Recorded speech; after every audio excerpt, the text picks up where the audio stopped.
Adesola, could you bring in kind of what you've experienced in your practice regarding stigma or the fear, or what you think drives that when you see patients that are just either in denial of the diagnosis or even families? Yeah, stigma is a big challenge because it's a disease that goes with some bit of embarrassment to family members.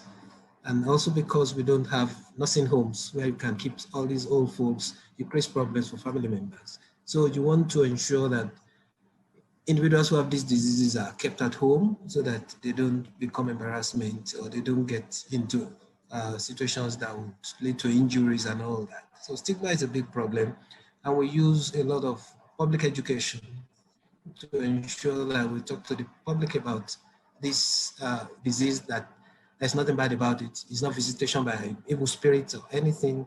The individuals just suffering from a disease that is treatable. And to add to what had been said before, our patients with dementia are eager to have imaging done because we are handicapped in terms of other things to do like biomarkers and co, but they do imaging so that we can exclude treatable conditions.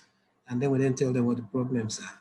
And they accept lifestyle modification very readily for prevention of strokes, for prevention of isolation, which are the things that have been shown to worsen the progression of disease in our individuals here. So I thought I should just add that. Thank you. Thank you. I'm glad you did. Yeah, I was interested to hear about lifestyle interventions and if that's being, how accepted that is as well. Henrik, biomarkers did really change when we gave the diagnosis of Alzheimer's with that further level of certainty. When we always had our clinical and we had, we could feel about 80% certain. And then when you have that biomarker, it really pushes it even further where the discussion with the patient, there isn't as much of the wiggle room of, well, maybe it's not that. Have you looked at everything else? What's your thought on that? Any of the stigma and the biomarkers, how they might interplay? Yeah, it's such an important discussion. All of this that just was discussed, and I'm a little bit worried about the biomarkers because careless use of them could, of course, cause more harm than benefit. So I'm thinking that like this, that now we have the possibility of making a diagnosis earlier, and that will actually change. That might need to be accompanied by a change on how we see Alzheimer's disease and talk about it, and how also patients with the disease are represented in the society and such things. If people now seek medical advice at the first slight cognitive deterioration and get a biomarker supported early diagnosis of Alzheimer's disease, I mean, they might still be working. They might,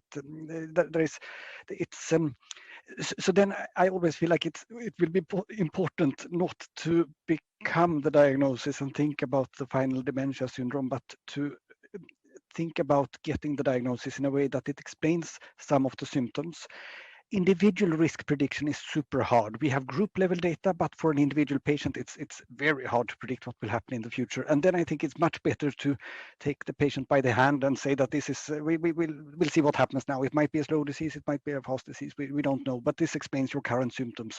And we have these types of symptomatic treatments to give, and perhaps also, like Carla said, some lifestyle interventions and looking through the whole medical situation for the patient and try to improve different things and give some recommendations and follow up and not abandon the patient. In Sweden, there has been quite a lot of focus on the families.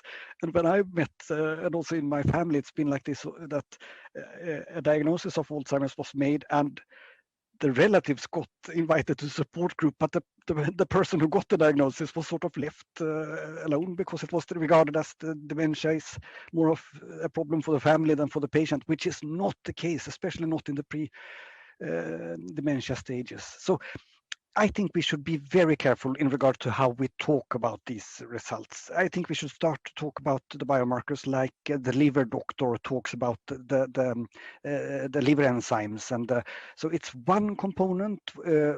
We have to one can then talk to the patient that it seems like we have found a little bit of amyloid on your brain. There might also be some tau changes, which we often see with Alzheimer's disease. This fits your symptoms at the moment, but we feel certain about the diagnosis, or the opposite, that we actually see that the biomarkers are completely negative. Let's work on depression, sleep, stress, a lot of other things, and give some reassuring comments, but not. I would strongly advise against making a diagnosis that is biochemical.